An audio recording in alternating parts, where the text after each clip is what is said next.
Bénissons ta présence, bénissons ta présence glorieuse, la présence majestueuse, la gloire de la Shekinah,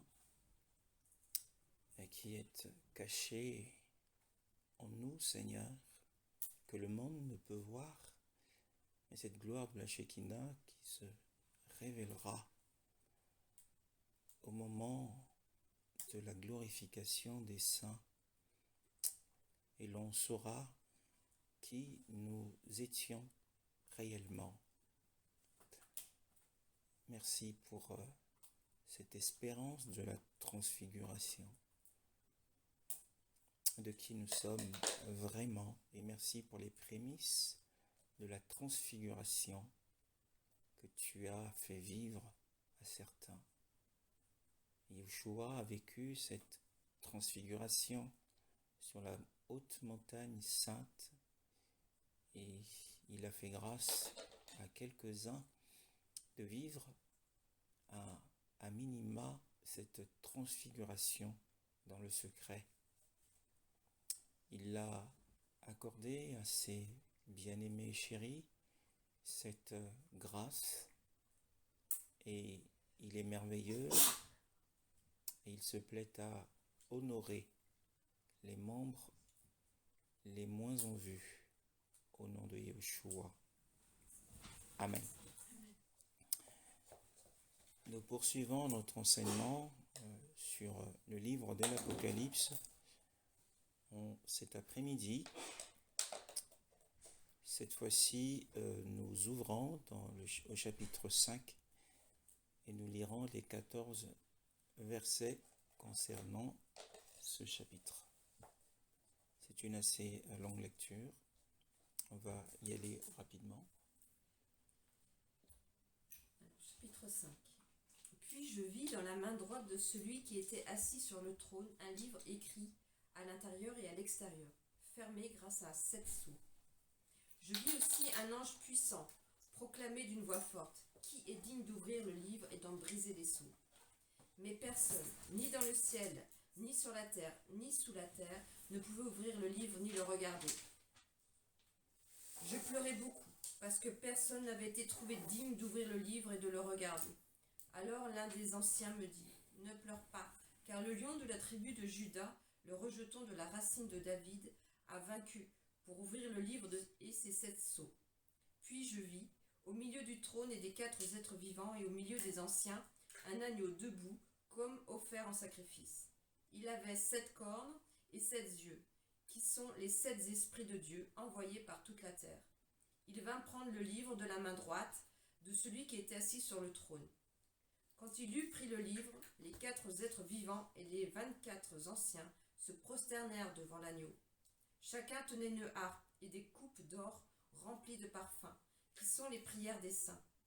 Et ils chantaient un cantique nouveau en disant: tu es digne de prendre le livre et d'en ouvrir les sceaux, car tu as été offert en sacrifice, et tu as racheté pour Dieu, par ton sang, des hommes de toute tribu, de toute langue, de tout peuple et de toute nation.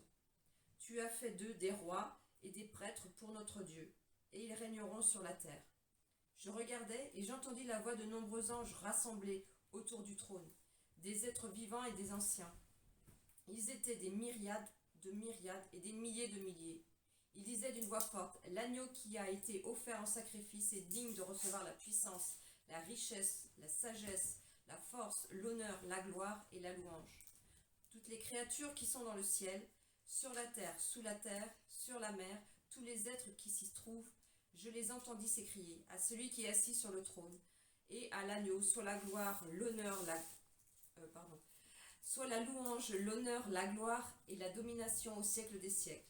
Les 4 êtres vivants répondaient Amen, et les anciens se prosternèrent et adorèrent.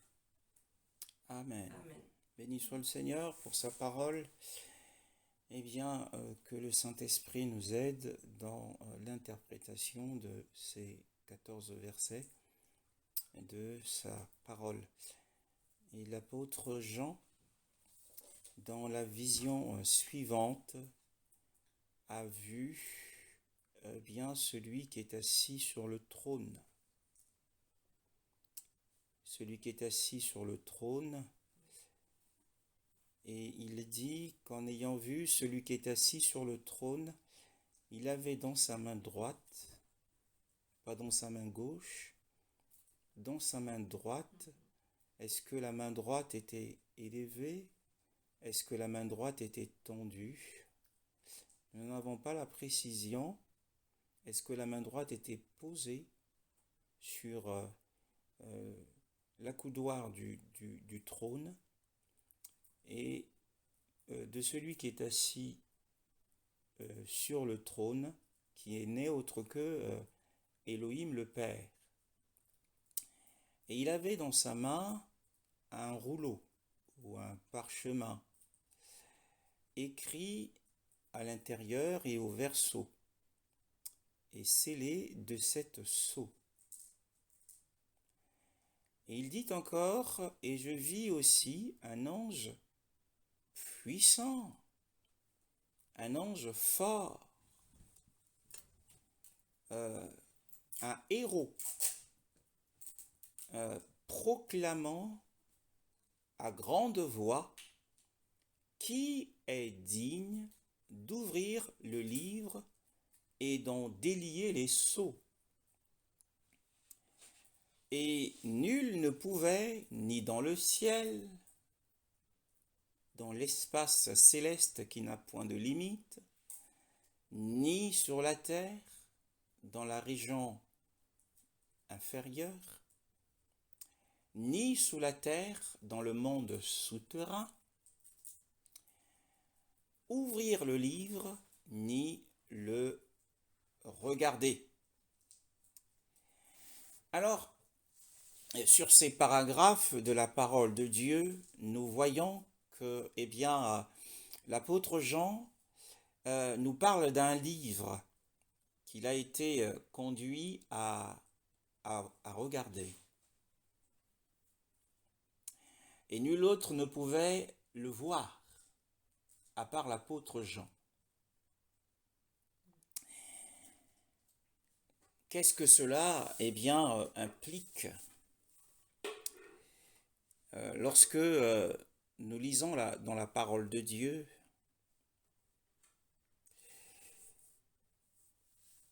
la parole de Dieu nous dit quelque chose au sujet de l'habitation du Seigneur.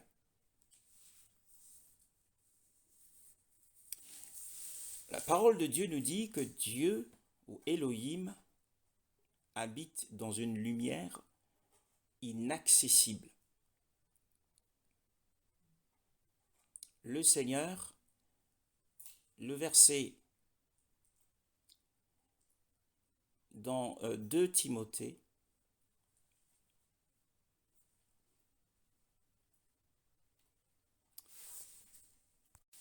donc c'est en fait 1 Timothée chapitre 6, le verset 16. Amen. Amen.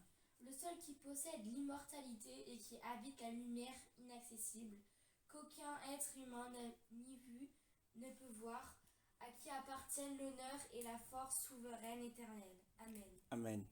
Donc nous voyons que le Seigneur habite une lumière, dans une lumière très forte, une lumière puissante, éblouissante, qu'il n'est pas permis à un homme. La Bible parle de l'être humain ici, l'être, c'est-à-dire l'esprit, l'âme et le corps ensemble. Lorsque un esprit est dans un corps, il ne peut pas supporter la vue de cette lumière tellement puissante et tellement forte. Mais Jean était en esprit, et là également, l'apôtre Jean a reçu une grâce exceptionnelle, puisqu'il est dit que même dans le ciel, personne ne pouvait regarder le livre, puisque Elohim, le Père, habite dans une lumière inaccessible. Personne dans le ciel, personne sur la terre, personne dans le monde souterrain ne pouvait regarder ce livre. L'apôtre Jean seul a reçu cette grâce. Alors s'il ne pouvait pas, si nul ne pouvait le voir, encore moins nul ne pouvait être en capacité d'en délier les sceaux. Donc l'apôtre Jean avait cette vision de l'aigle. C'est le seul animal sur terre qui est en mesure de fixer le soleil lorsqu'il brille dans sa force. Le soleil au zénith méridien, lorsqu'il brille dans sa force. Alors, la Bible dit qu'il y avait donc un livre entre les mains de l'Élohim le Père, ce livre qui était écrit à l'intérieur, mais aussi écrit au verso, à l'extérieur. Ce parchemin ou ce rouleau n'est autre que le parchemin de la Nouvelle Alliance. C'est la Nouvelle Alliance dans laquelle est contenu les œuvres de Dieu concernant le salut, la rédemption d'Élohim pour l'Église. C'est le plan de Dieu, on va dire le plan d'Élohim pour l'Église, pour Israël, pour le monde et pour l'univers entier. Donc on y trouve en fait le point de vue du Seigneur, de Élohim le Père, concernant l'Église, concernant Israël, concernant le monde et concernant l'univers dans son ensemble. Et ce livre était donc dans la main droite. Or, la main droite symbolise l'autorité. L'autorité. Et alors, l'apôtre Jean nous dit qu'il a vu apparaître un ange fort, un ange puissant. Et qu'est-ce qui fait la force de cet ange? Eh bien, la force de cet ange se trouve dans l'intensité de sa voix. Parce qu'il avait une voix qui pouvait se faire entendre dans tout le ciel, sur la terre entière, sur les 4 coins de la terre, et dans le monde souterrain.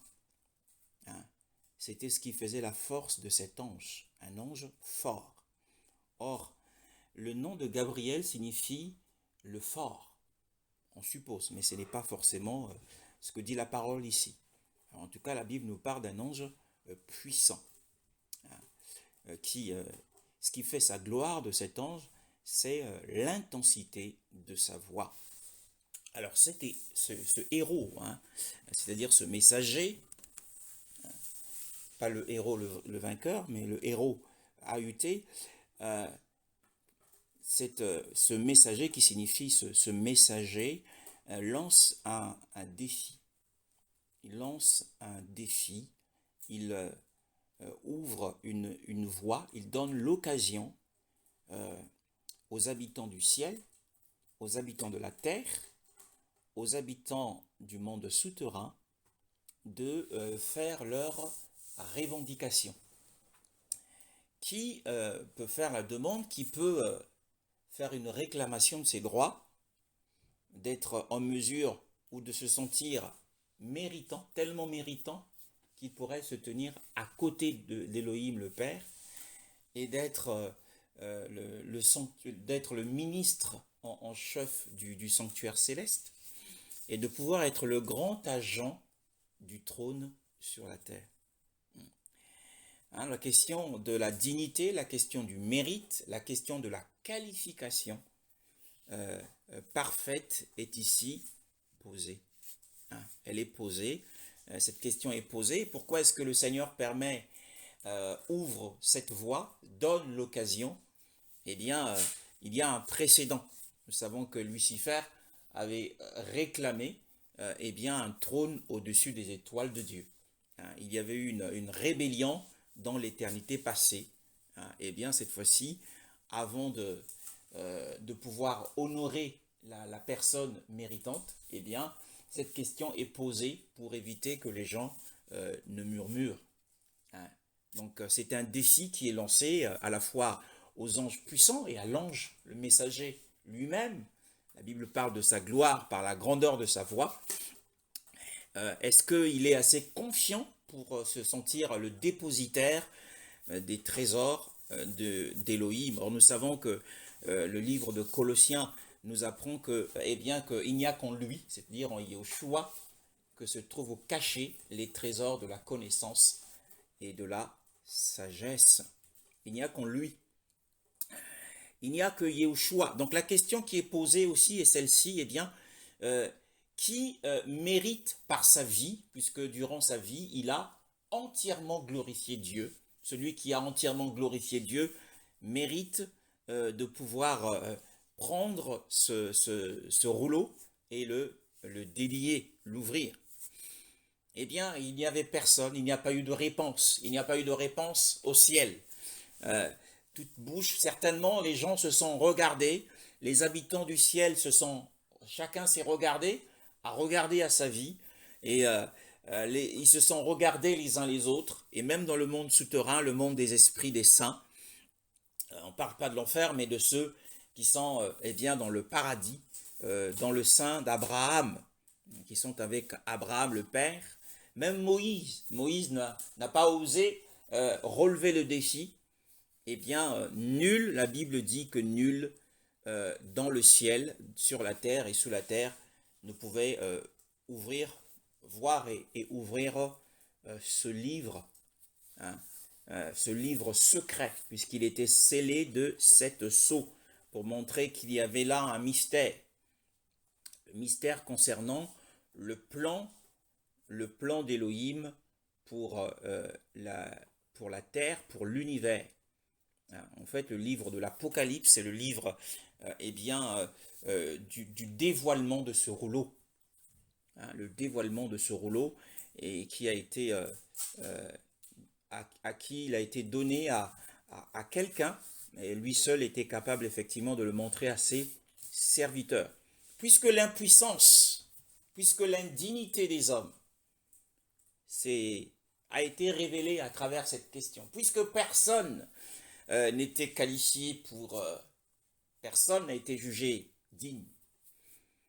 Même les anges qui sont dans les cieux. Et les anges, comme nous devons reconnaître que nous sommes que des serviteurs inutiles. Nous ne faisons que ce que nous devrions faire. Et donc, personne n'a relevé le défi, personne n'a répondu à ce défi lancé par cet ange qui venait pour faire cette proclamation de la part du Seigneur. Aucun des grands saints que l'on a connus dans l'histoire n'a osé lever la main pour dire oui, moi je suis capable de pouvoir me tenir à la place du Seigneur. Et la Bible nous dit, et moi je pleurais beaucoup, dit l'apôtre Jean. L'apôtre Jean son cœur était rempli de chagrin. Chagrin, eh bien parce que s'il n'y avait personne pour découvrir le plan de Dieu, eh bien la vie n'aura aucun sens. La vie n'a aucun sens. Hein. Et même nous-mêmes sur terre ici aujourd'hui, si nous n'entrons pas dans le plan d'Élohim pour notre vie, eh bien notre vie n'a pas de sens. La vie d'un croyant chrétien a de sens que lorsqu'il entre pleinement dans le plan d'Élohim. Yahushua, à la fin de sa mission, a pu dire à son Père dans l'évangile de Jean au chapitre 17, eh bien, j'étais glorifié sur la terre. Eh bien, parce qu'il l'a glorifié sur la terre, il est le seul qui a été jugé digne, bien-aimé dans le Seigneur. Et moi, je pleurais beaucoup. On voit que le cœur de l'apôtre Jean être en union avec le cœur du Seigneur. Il éprouvait ce que le Seigneur éprouvait, parce que nul n'est digne. Tous sont aux yeux du Seigneur, même ces anges, la Bible le dit dans le livre de Job, qu'il trouve même que ces gens ne sont pas parfaits dans leur mission. Il n'y a qu'un seul. Et je pleurais beaucoup parce que personne n'était trouvé digne. Personne n'avait les qualifications parfaites pour ouvrir le livre, ni le lire, encore moins, et de le regarder. Et l'un des anciens, nous avons dit que les anciens, ce sont les anciens des anges. qui partagent, qui participent au gouvernement d'Élohim le Père, qui sont autour du trône. Voilà. Et l'un des anges me dit, ne pleure pas. Il le rassure, et voici, il a remporté la victoire, le lion qui est de la tribu de Yehuda, le lion qui est de la tribu de Yehuda, la racine de David, non pas le rejetant de la racine de David, mais la racine de David. Ça a du sens, la racine de David, pour ouvrir le livre et en délier les sceaux. Et je regardais, dit-il, et voici, au milieu du trône et des 4 êtres vivants, et au milieu des anciens, un agneau qui se tenait debout comme tué, ayant 7 cornes et 7 yeux, qui sont les 7 esprits d'Élohim envoyés par toute la terre. Dans la vision de l'apôtre Jean, il a vu un agneau qui se tenait comme tué, c'est-à-dire qu'il y avait sur lui les marques de sa mort, de ses souffrances. D'ailleurs que ses mains ou les pattes étaient percées, le côté était également percé, les stigmates autour de la tête de l'animal, comme immolé, donc comme fraîchement immolé. Pourquoi? Eh bien, dans la vision de l'apôtre Jean au chapitre 1, quand l'apôtre Jean décrit qu'il a rencontré, il a entendu une voix derrière lui, une voix comme le son d'une trompette lui parler, et lorsqu'il décrit la personne qu'il a vue, qui était dans le sanctuaire avec une grande robe, une longue robe, eh bien, il décrit l'état de ses pieds, il décrit l'état de son visage, et à aucun moment l'apôtre Jean ne fait mention des stigmates de la mort du Seigneur. En fait, les stigmates n'apparaissent plus dans cette vision. Mais ici, les stigmates apparaissent tout simplement pour indiquer, et puis il se tient debout. En fait, cette scène, la scène de Apocalypse 5, est une scène qui s'est produite dans la réalité même, juste après le départ du Seigneur dans les cieux. Quand les apôtres s'étaient réunis et qu'ils l'ont vu monter, et les anges sont arrivés pour lui dire, celui que vous avez, pourquoi restez-vous là, homme galiléen, à regarder vers le ciel? Le Yoshua qui vient de monter au ciel reviendra de la même manière. Donc en fait, fraîchement monté dans le ciel, il se tient debout comme un agneau, immolé avec les stigmates qu'il avait d'ailleurs montré aux disciples à sa résurrection. Donc cette position montre que Yoshua venait de monter dans les cieux. Et c'est aussi pour indiquer à quel point sa mort, sa résurrection sont une grande victoire. Par sa mort, il a le lion, et bien le lion a le pouvoir, le lion a la royauté. Ici, il est fait mention en fait de sa filiation ou de son attachement, de son lien avec Israël. Nous en parlerons. Et du fait qu'il soit la racine de David sera aussi l'objet de cet enseignement aujourd'hui. L'objet de cet enseignement aujourd'hui. Et il se tenait debout comme immolé, comme agneau, par sa douceur, mais aussi par le fait qu'il intercède aujourd'hui dans les cieux pour chacun de nous avec le sang qu'il a versé pour plaider en faveur des saints. Et ce sang a entièrement satisfait la justice d'Élohim. Parce que la Bible dit, si nous confessons nos péchés, il est juste et fidèle de nous purifier et de nous pardonner et de nous purifier de toute iniquité.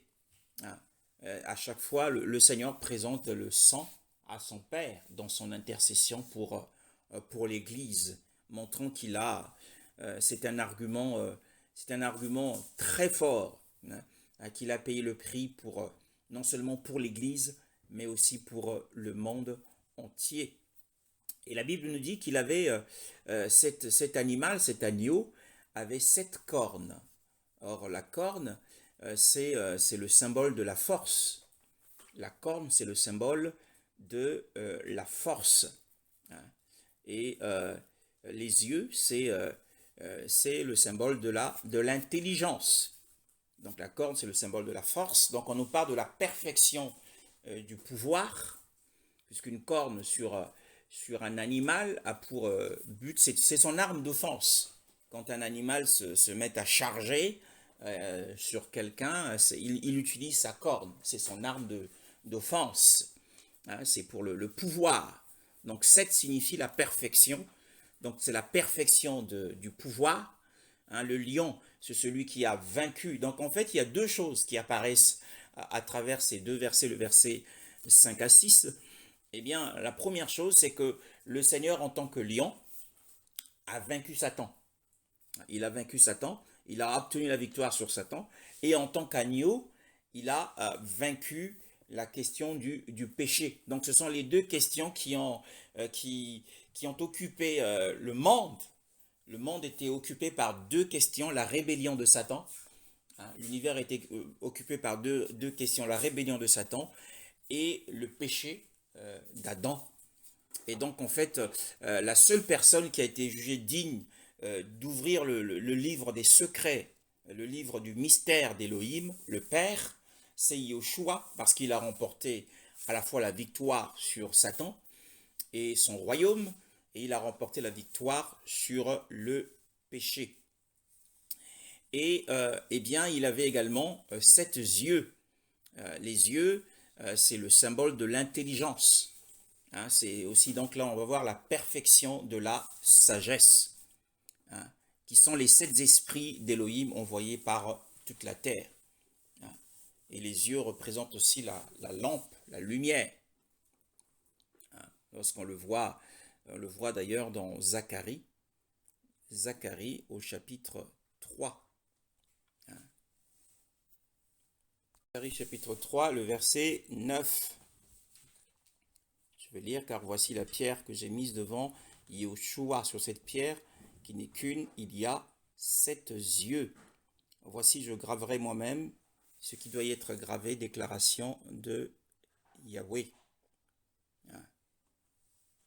Chapitre 4 également, le verset 10 nous dit ceci, et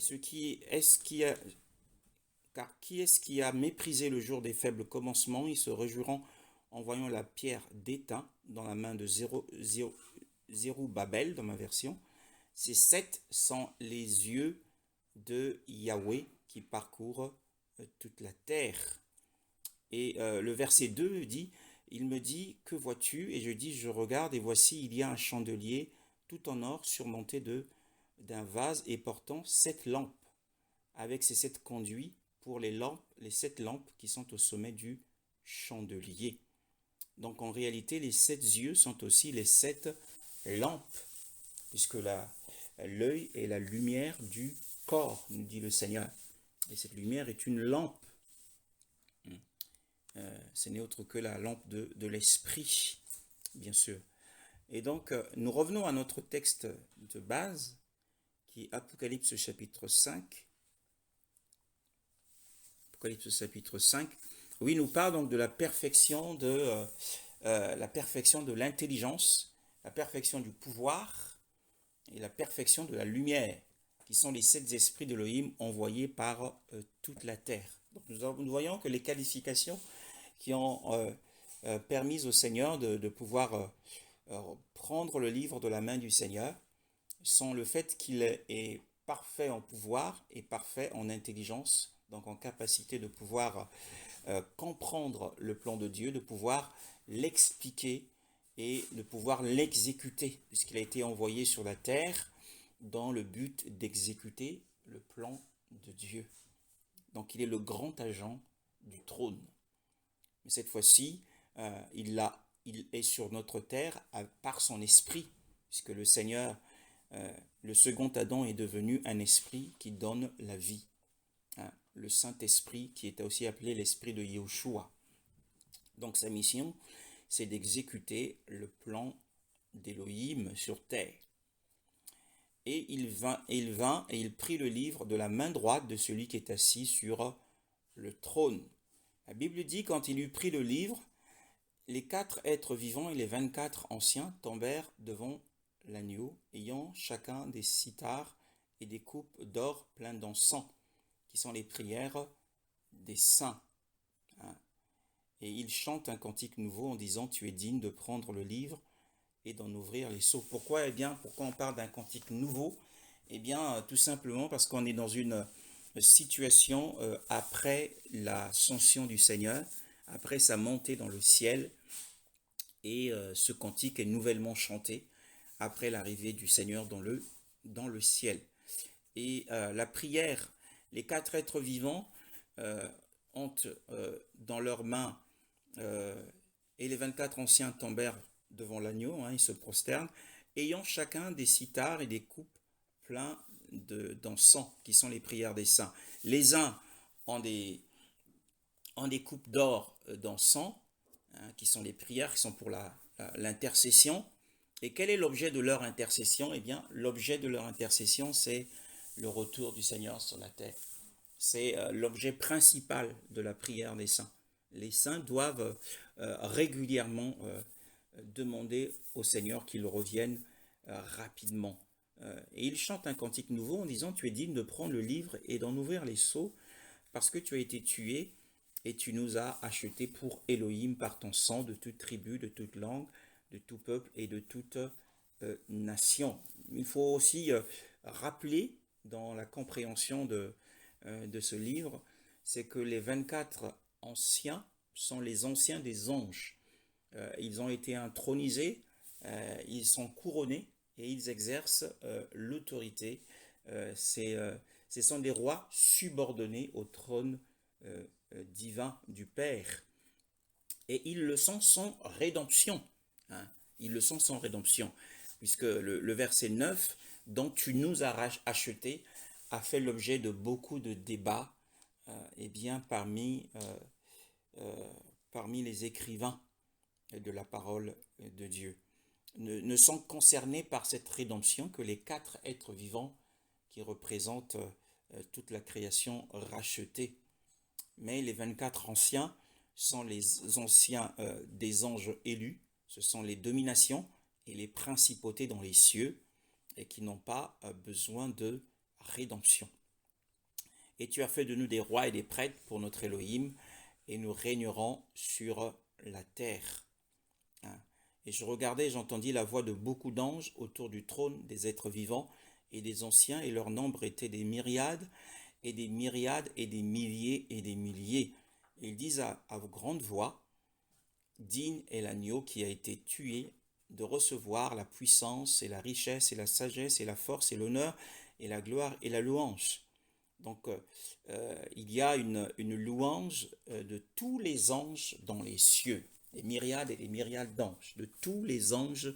L'apôtre Jean ne pouvait les nommer, il ne pouvait les compter, puisqu'ils étaient nombreux, au-delà des milliards, il y en avait énormément.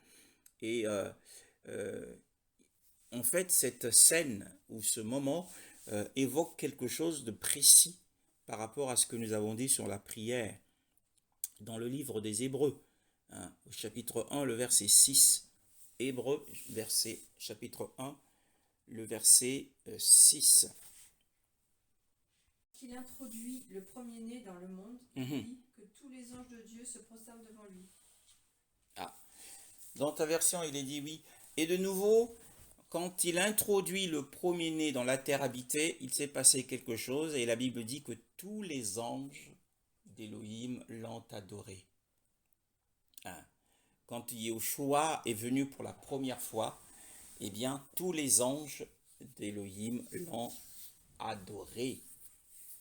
Donc, ce que nous voyons se produire dans Apocalypse chapitre 5, au sujet de l'adoration et des chants qui sont chantés par tous les anges dans les cieux, c'est un signe qui montre que le Seigneur revient très bientôt. C'est pour hâter Puisqu'en Hébreux 1, verset 6 nous dit que lorsque le Seigneur a été introduit, lorsqu'il est venu, lors de sa première venue dans le monde, eh bien tous les anges se sont mis dans l'adoration. Et là nous voyons également tous les anges adorer le Seigneur. Hein? Eh bien c'est un signe, c'est une figure, c'est un signe pour montrer, c'est un signe prophétique montrant que le Seigneur est à la porte. Il est sur le point de revenir. Et ce qui nous interpelle en dehors de ce fait, eh bien, qu'il y a eu une louange dans les différentes régions de la terre, dans les différentes régions de l'univers, le ciel, la terre, le monde souterrain et dans les mers, où toutes les créatures se sont prosternées pour chanter à l'honneur et à la gloire du Père et du Seigneur, c'est que l'apôtre Jean, l'Ancien lui dit, eh bien, ne pleure pas, voici, il a remporté la victoire, le lion qui est de la tribu de Juda. Ici, on nous parle de sa postérité en tant que fils d'Israël. On parle de sa lignée en tant que juif. Parce que la tribu de Juda, c'est la tribu des Juifs. Et la racine de David. Le nom de David revient encore ici. La racine de David. Et qui était David? Eh bien, David était l'homme selon le cœur d'Élohim. David était l'homme selon le cœur d'Élohim.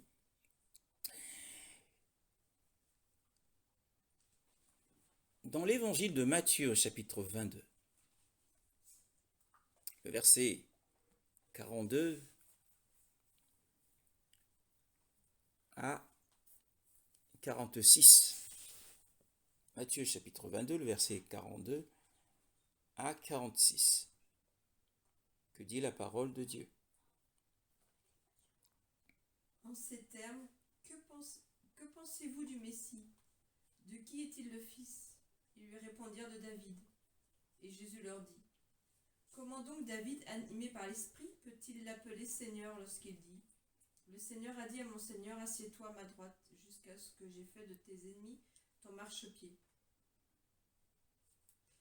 Si donc David l'appelle Seigneur, comment peut-il être son fils? Aucun ne put lui répondre un mot. Et depuis ce jour, personne n'osa plus lui poser de questions. Oui. Comment? Donc c'est pour cette raison qu'il est appelé la racine de David. La réponse c'est que Yahushua est la racine de David. Qu'est-ce qu'une racine dans le naturel? La racine d'une plante. Qu'est-ce qu'une racine? Eh bien, comment commence une plante? Elle commence par la racine. Donc en réalité, le terme racine de David signifie la source de David. Yahushua est la source de David. C'est ce qu'il essaie quand il pose aux pharisiens, à ces érudits du Tanakh, de la Torah, cette question, c'est pour leur montrer que le Messie ou le Mashiach n'est pas en fait le fils, mais il n'est pas le fils de David, mais il est l'Élohim de David, la source d'où David est venu. David est venu de cette source, en réalité. Comme on peut dire que Elohim, le Père, est la source de toutes choses. David est issu de la source qui est le Mashiach. En d'autres termes, eh bien, le modèle du choix de David est basé sur le modèle du Mashiach. La vie de David était inspirée de la vie du Mashiach, qui n'a ni commencement de vie, ni fin de vie. Donc la racine de David signifie être la source d'où l'inspiration, le modèle est venu. Et c'est ce que nous voulons voir par la suite dans le cours de cet enseignement. Et nous connaissons cette belle histoire dans 1 Samuel chapitre 16 qui nous parle de ce choix. Comment est-ce que le Seigneur a choisi David? Déjà, lisons un texte avant de commencer ce récit. Lisons un texte dans les psaumes, le psaume 78, le verset 78, le verset 71. 78, le verset 71, que dit la parole de Dieu.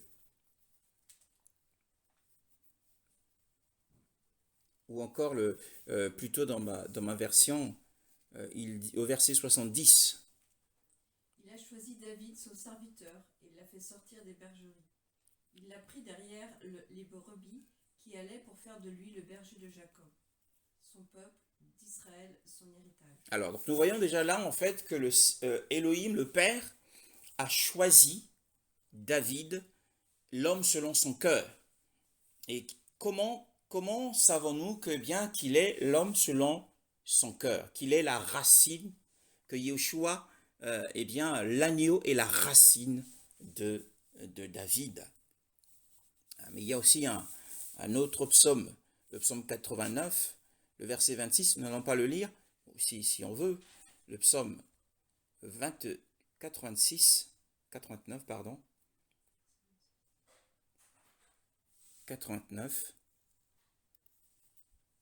le psaume 89, le verset 20 et 21 par contre.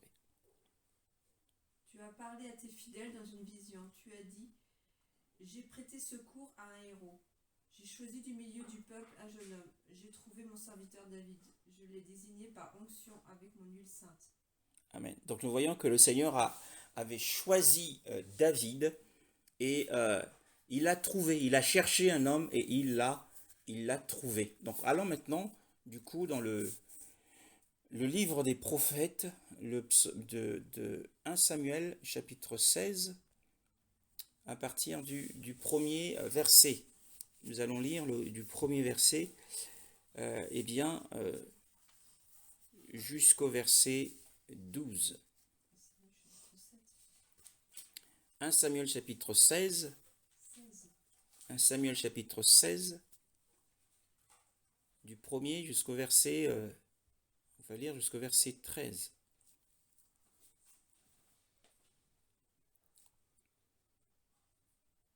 L'Éternel dit à Samuel, quand cesseras-tu de pleurer sur Saül? Je l'ai rejeté afin qu'il ne règne plus sur Israël. Remplis ta corne d'huile et pars. Je t'envoie chez Isaïe, le Bethléemite, car j'ai vu parmi ses fils celui que je désire pour roi. Samuel dit, comment pourrais-je y aller? Saül l'apprendra et me tuera. L'Éternel dit, tu prendras une génisse avec toi et tu diras, je viens pour offrir un sacrifice à l'Éternel.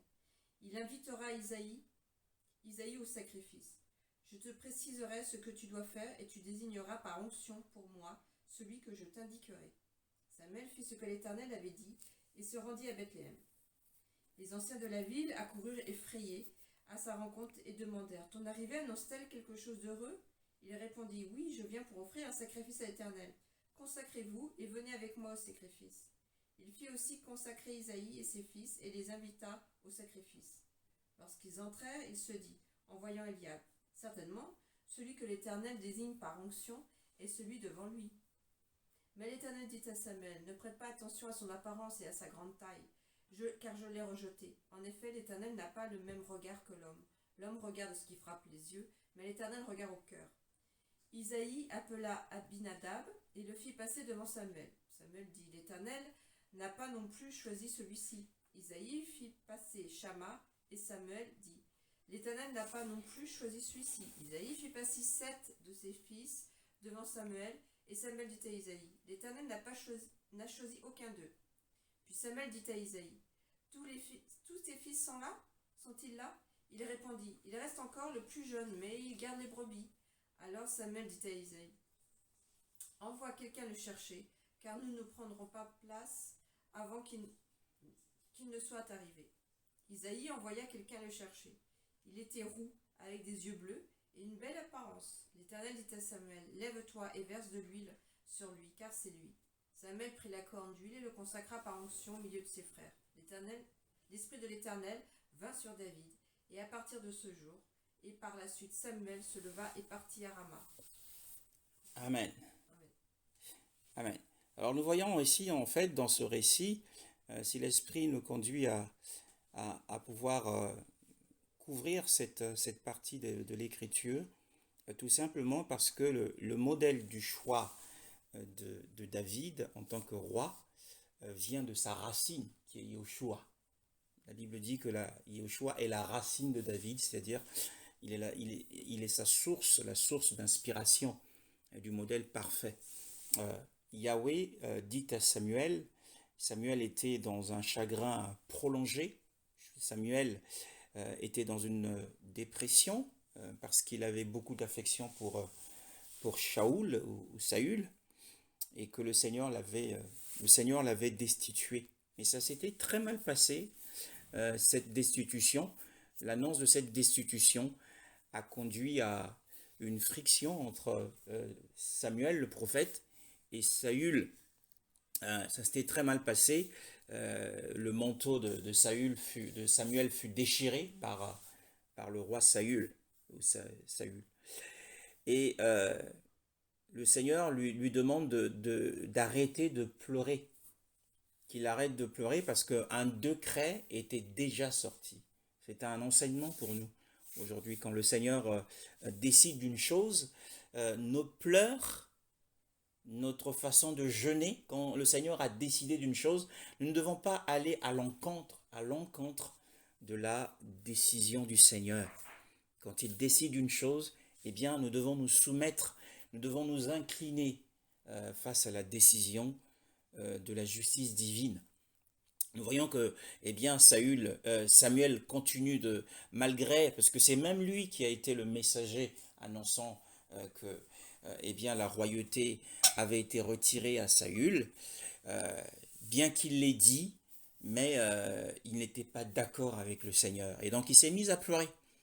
Il s'est mis à pleurer, pensant infléchir le cœur du Seigneur. De la même manière, David, quand il était roi, après avoir commis le péché avec Bathsheba, et que l'enfant qui était né de cette union était très malade, il jeûnait et il priait. Mais quand on lui a annoncé que l'enfant est mort, eh bien, il s'est relevé, il s'est nettoyé, il s'est changé, et ses serviteurs étaient choqués. Ils lui ont dit, mais quand l'enfant était vivant, tu jeûnais, tu priais. Maintenant qu'il est mort, tu te laves et tu te changes. Il dit, mais je ne peux rien faire. Je ne peux pas changer la décision de Dieu. C'est moi qui irai vers lui et lui ne reviendra pas vers moi. C'est le respect de la décision divine. Et nous voyons que Samuel avait de l'affection. Il avait beaucoup d'affection et d'attachement au roi Saül. Mais le Seigneur l'arrête dans cette prolongation du chagrin. Il dit, je l'ai rejeté afin qu'il ne règne plus sur Israël. Remplis ta corne d'huile et viens. Alors, pour les lecteurs de la parole de Dieu, ils se rendront compte que lorsque Saül a été oint, c'était une fiole en verre, donc quelque chose de petit et de cassable. Dans cette fiole, il y avait de l'huile. C'était cassable, mais là, il y a une corne. Or, une corne, faut y aller pour la casser. Hein. La corne est incassable, la corne est solide et durable. Donc, c'est pour montrer que le pouvoir, l'autorité et le règne de David allaient durer quasi toujours, parce que le Seigneur promet qu'une descendance prendra le relais qui n'est autre que Yahushua. Et d'ailleurs, Yahushua, on va le lire dans le livre de Luc, chapitre 1. Luc, chapitre 1. Luc, chapitre 1. Chapitre 1, le verset 69. Sœur Carole. Luc, chapitre 1, le verset 69.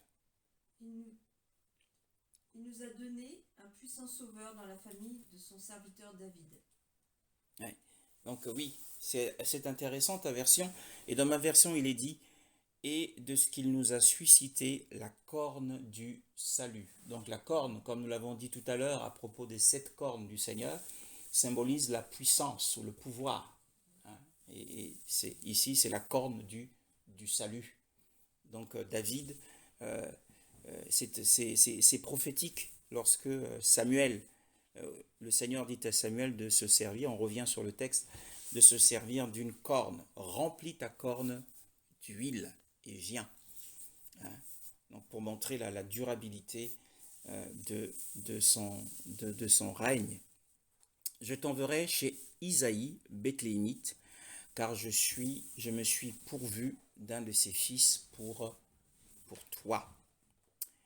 Et l'objection de Samuel est celle-ci, comment irai-je, car Saül l'apprendra et il me tuera.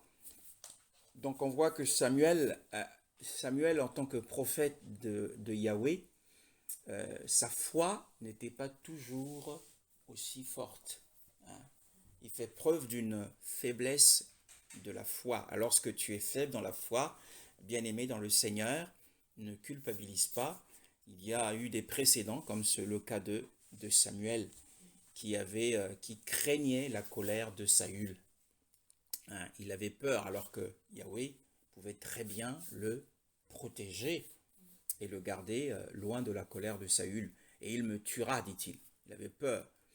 Hein, et la peur est un ennemi de la foi. Et Yahweh répondit, tu prendras en ta main une jeune vache du troupeau et tu diras, c'est pour sacrifier à Yahweh que je suis venu.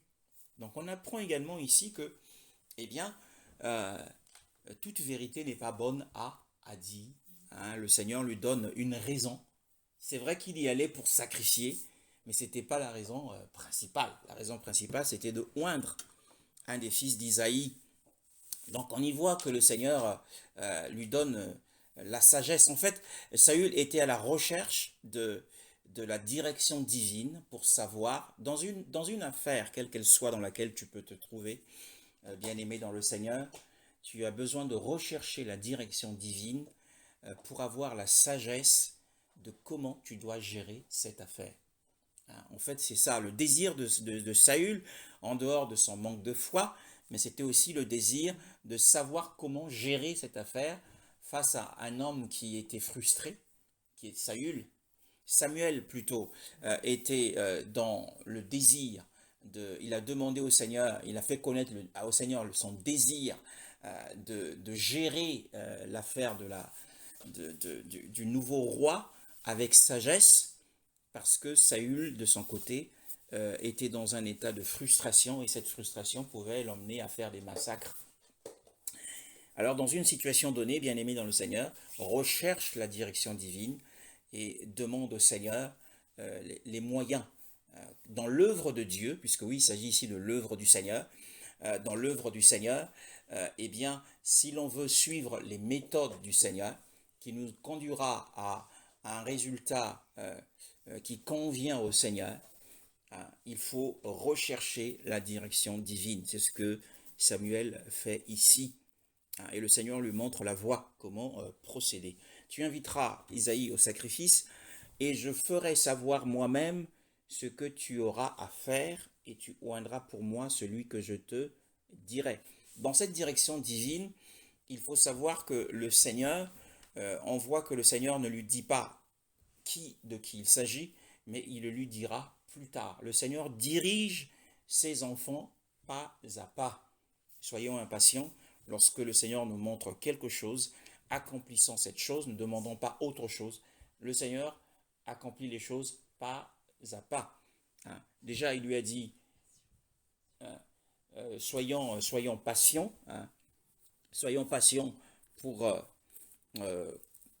suivre la direction du Seigneur pas à pas. Hein. Tout ce que le Seigneur lui a montré, c'était de partir pour sacrifier. Et le reste lui sera révélé par la suite. Et c'est de cette façon que le Seigneur agit dans la vie de ses enfants.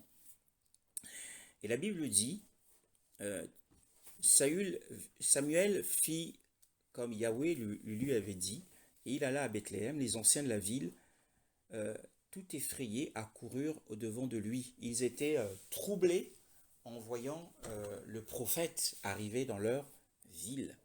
Souvenez-vous que lorsque on a annoncé au temps d'Hérode que par les mages ont annoncé que le fils, que le roi des Juifs était né, tout Jérusalem était dans le trouble. Hein. On a ici, on voit que eh bien, l'histoire du Seigneur demeure la source et le choix de David, ici aussi, est inspiré de cela, même si ça a été vécu avant, mais de toute éternité, on est dans le modèle divin. On est dans le modèle divin. Ils étaient effrayés, eh bien, pourquoi? Tout simplement parce que, d'une part, la vie de Samuel était menacée, d'autre part, Samuel était un prophète et peut-être craignait-il que Samuel vienne apporter un message de jugement sur leurs péchés. Hein, sachez que tous ceux qui se sentent coupables de quelque chose, la première réaction qu'ils éprouvent, c'est la peur. Hein. La culpabilité provoque la peur. Souvenez-vous qu'Adam, lorsqu'il a péché et qu'il a entendu la voix du Seigneur, il a eu peur et il s'est caché. Donc c'est le fruit de la culpabilité. Hein. Et ta venue est-elle pour la paix, disait-il, parce qu'il craignait que justement qu'un jugement peut-être serait prononcé sur leur péché. Ils avaient des choses à se reprocher. Es-tu venu pour la paix? De la même manière, Yahushua dit à Nicodème, que eh bien, le Père n'a pas envoyé le Fils pour condamner le monde, mais c'est pour le sauver. Ici, on voit Samuel dit, oui, je suis venu pour la paix, je suis venu pour sacrifier à Yahweh. Sanctifiez-vous et venez avec moi au sacrifice, bien-aimé dans le Seigneur.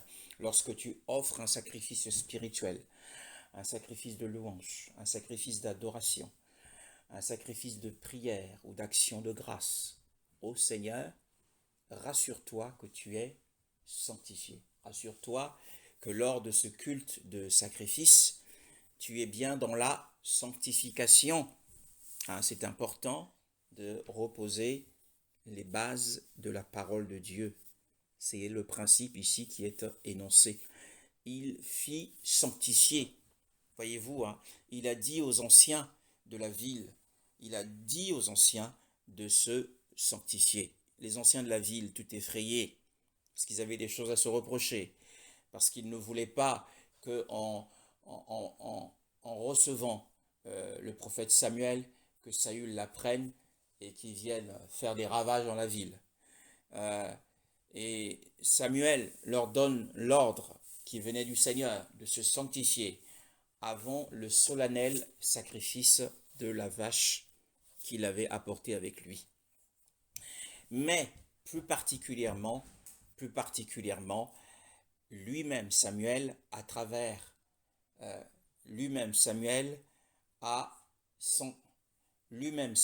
a sanctifié plus particulièrement Isaïe et ses fils. En tout cas, il a sanctifié cette famille, bien-aimée dans le Seigneur, comprenant ce que l'Esprit veut nous dire ce soir. Eh bien, il a fait sanctifier particulièrement Isaïe et ses fils. Hein? Pourquoi? Parce que le prophète Samuel avait reçu du Seigneur qu'il l'enverrait chez Isaïe, le Bethléem, car je me suis pourvu. C'était le plan de Dieu. Le Seigneur s'était pourvu. Hein? Il est le grand pourvoyeur. Il est El Shaddai, celui qui pourvoit à nos besoins. Hein? Écoutez, El Shaddai est celui qui pourvoit aux besoins des familles. Donc le projet d'Élohim, c'était de déverser cette bénédiction sur la famille d'Ésaïe. Et c'est pour cette raison que non seulement le Seigneur, par la bouche de Samuel, a dit aux anciens de se sanctifier, puisque Ésaïe faisait partie des anciens de la ville, mais que particulièrement il a fait sanctifier cette famille. Hein. Encore une fois, une bénédiction divine, une bénédiction d'Élohim qui nous est destinée, qui est destinée à une famille. Il est absolument nécessaire que cette famille vive dans la sanctification, sinon ils passeront à côté de la bénédiction, puisque le Samuel, le prophète, avait une bénédiction particulière pour cette famille. Alors si nous marchons dans la colère, si nous marchons dans les querelles, si nous marchons dans la médisance, dans les critiques, eh bien, il est fort possible que la bénédiction qui nous est destinée soit retardée. Hein, pourtant, le Seigneur, au premier verset, a dit « Je me suis pourvu ». Je me suis pourvu, il est le pourvoyeur. Il y a quelque chose qui t'est destiné. Mais encore une fois, il faut que tu marches dans la sanctification pour que cette bénédiction puisse se manifester dans la vie de ta famille. Je ne sais pas quel est le problème qu'il y a dans ta famille, quel est le problème qu'il y a dans ton couple, quel est le problème que tu as dans ta vie de tous les jours, mais tu as besoin de la bénédiction. Et cette bénédiction ne se réalisera que dans la mesure où tu marches dans la sanctification.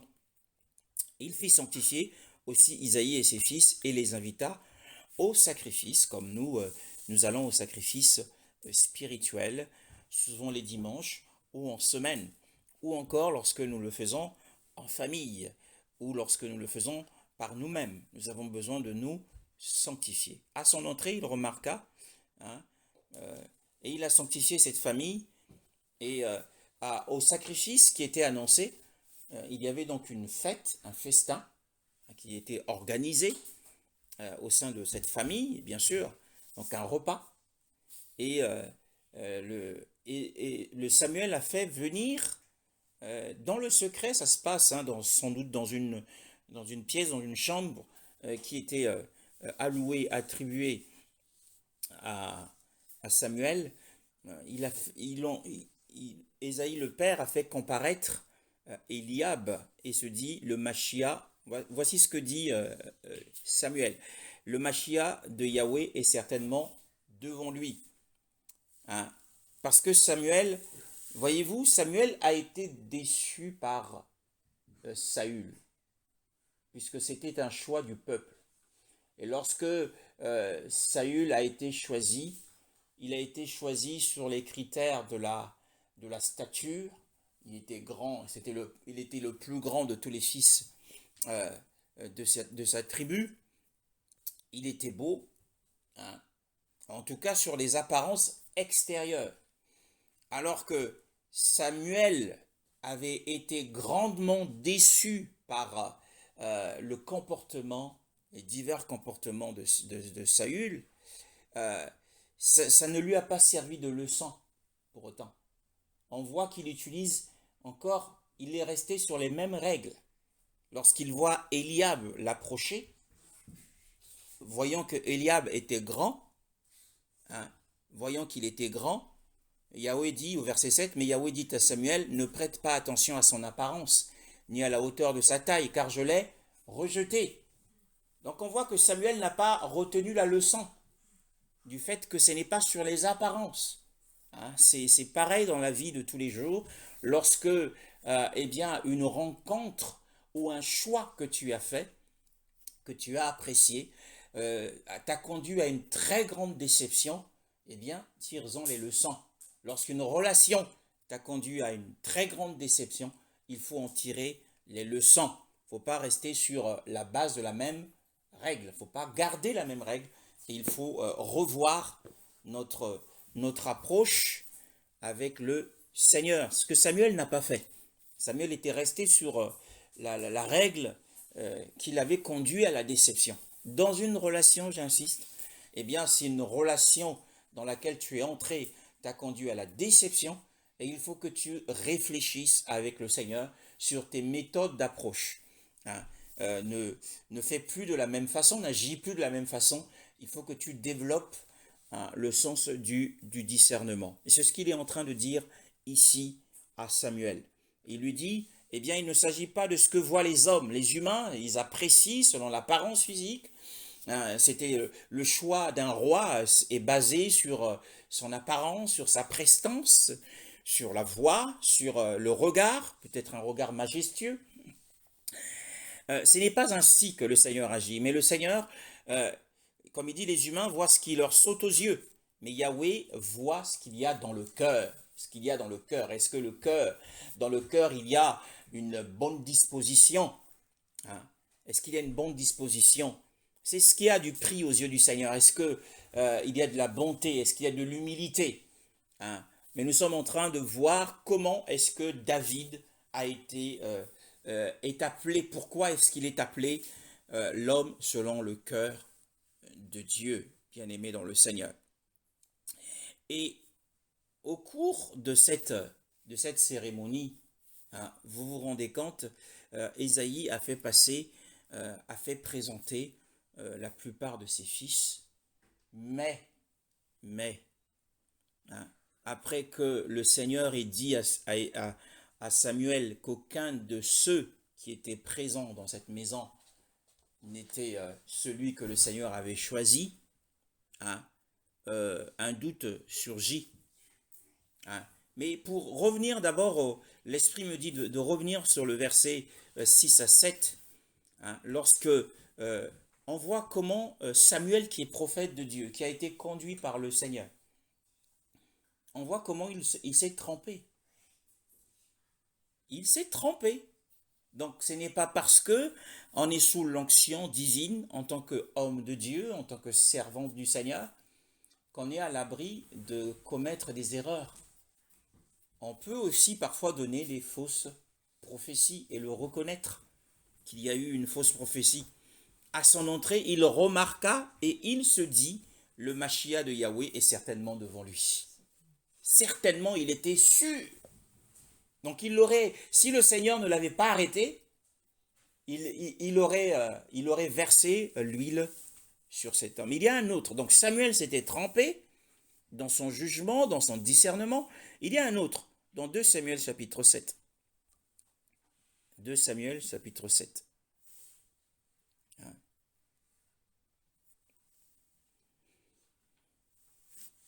2 Samuel chapitre 7.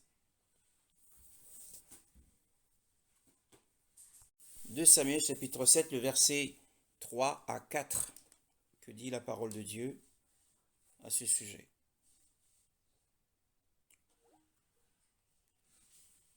De Samuel chapitre 4, le verset 3 à 4.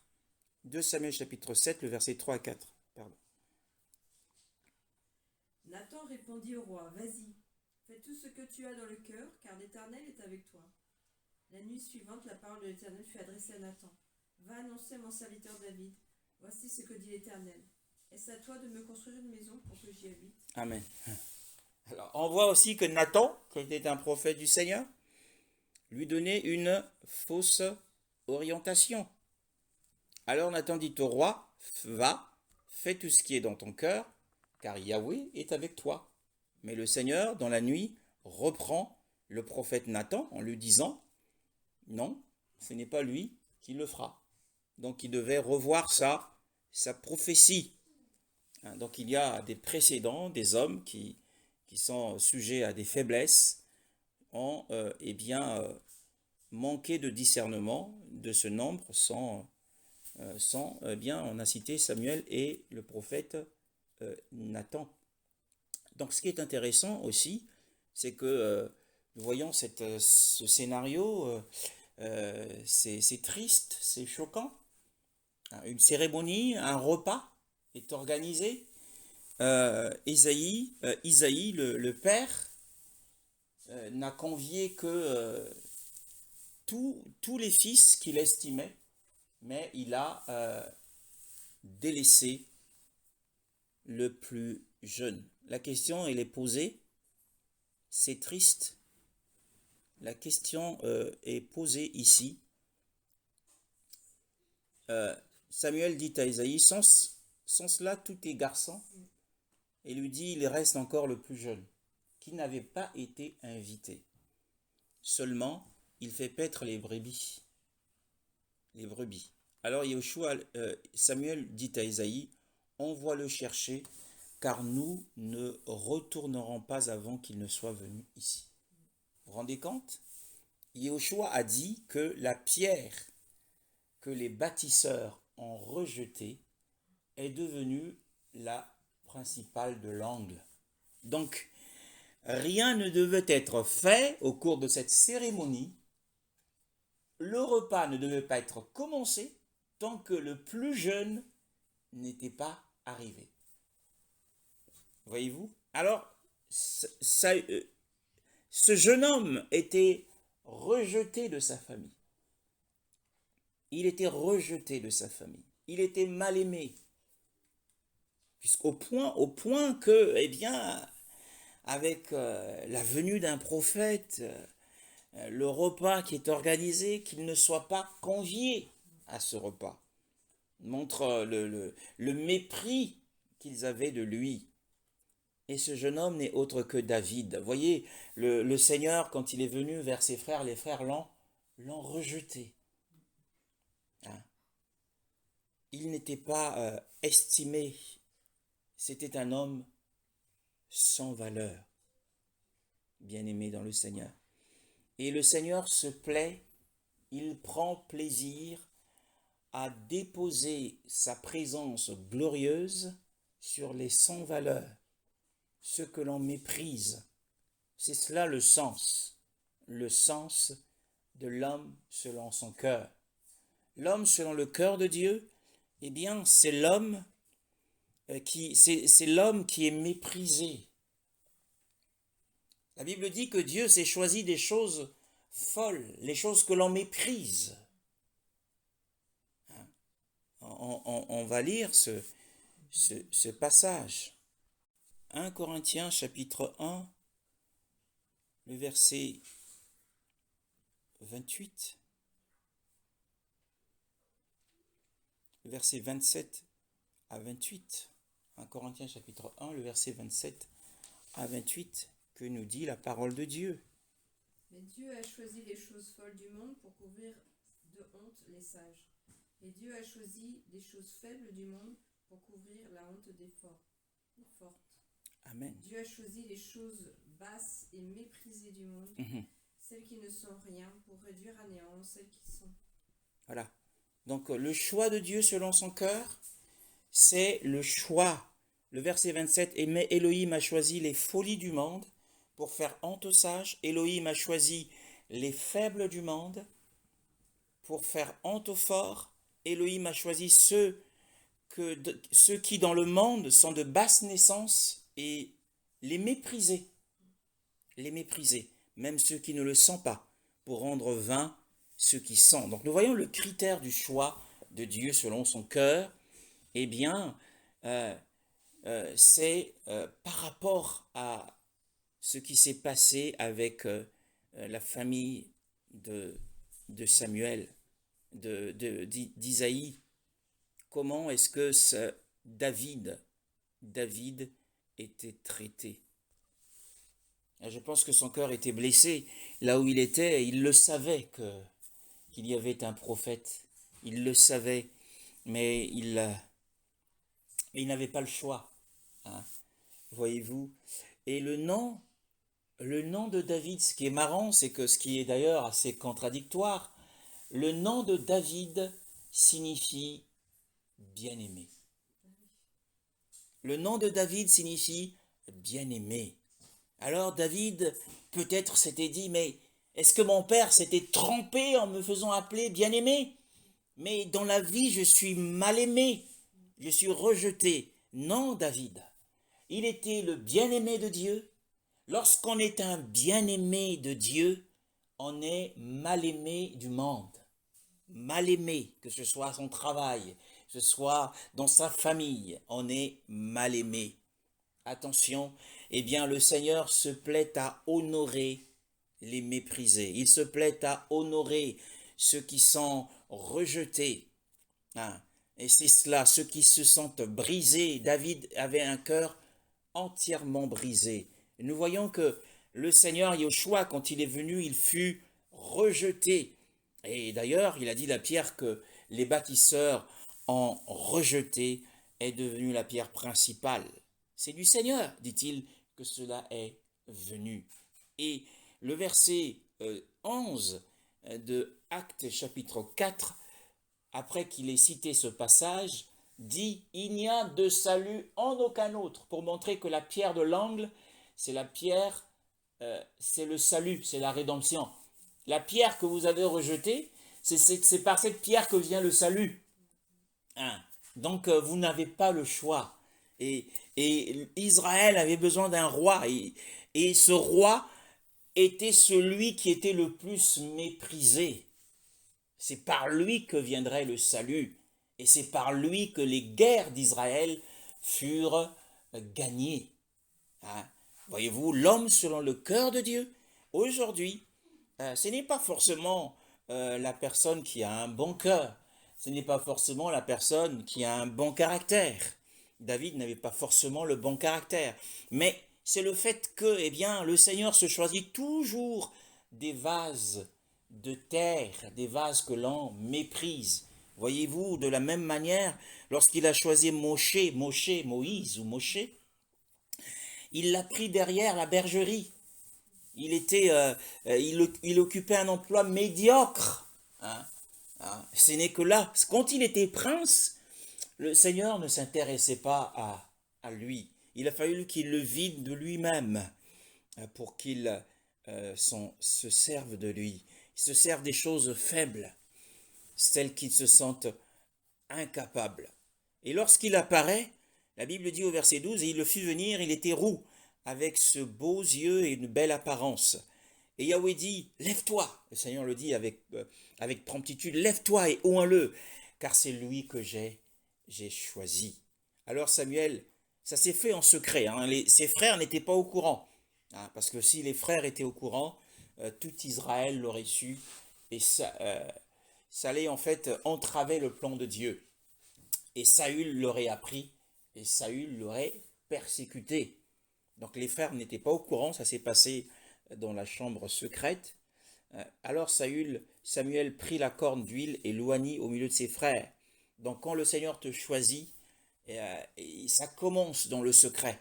Ça commence dans le secret avant d'entrer dans un ministère public. Ça commence dans le secret. Et depuis ce jour-là, la Bible dit qu'il l'oignit au milieu de ses frères, c'est-à-dire mis à part. Ce n'était pas en présence de ses frères, mais il avait été retiré, séparé de ses frères, et ça s'est fait en secret.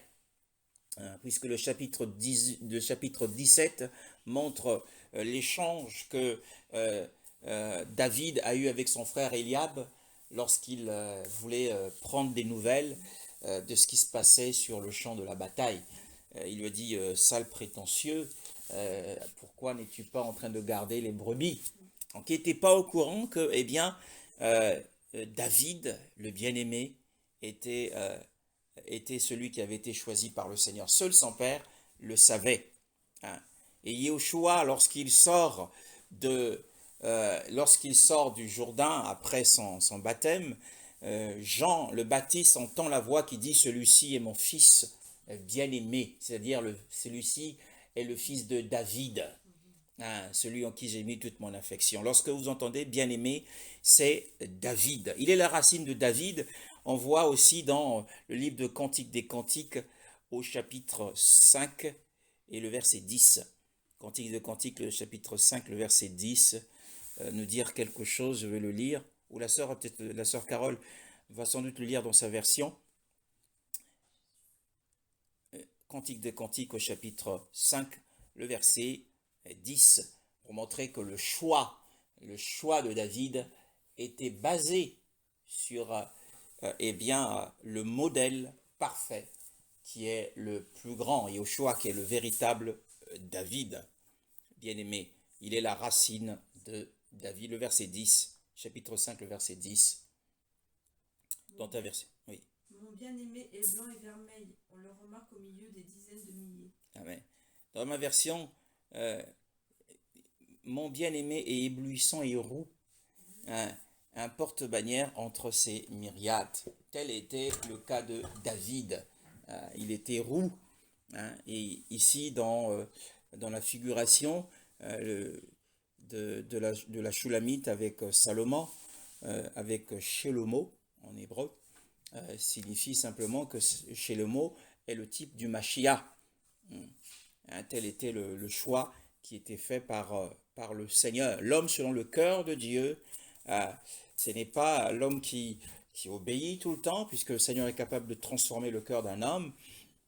Il regarde au cœur, c'est une vraie chose, c'est qu'il savait que David avait les potentialités de pouvoir lui être obéissant. C'est important, il regarde ce qui est à l'intérieur, oui, parce qu'il avait un bon esprit, c'est une chose, mais c'est aussi par rapport à la condition dans laquelle se trouvait David.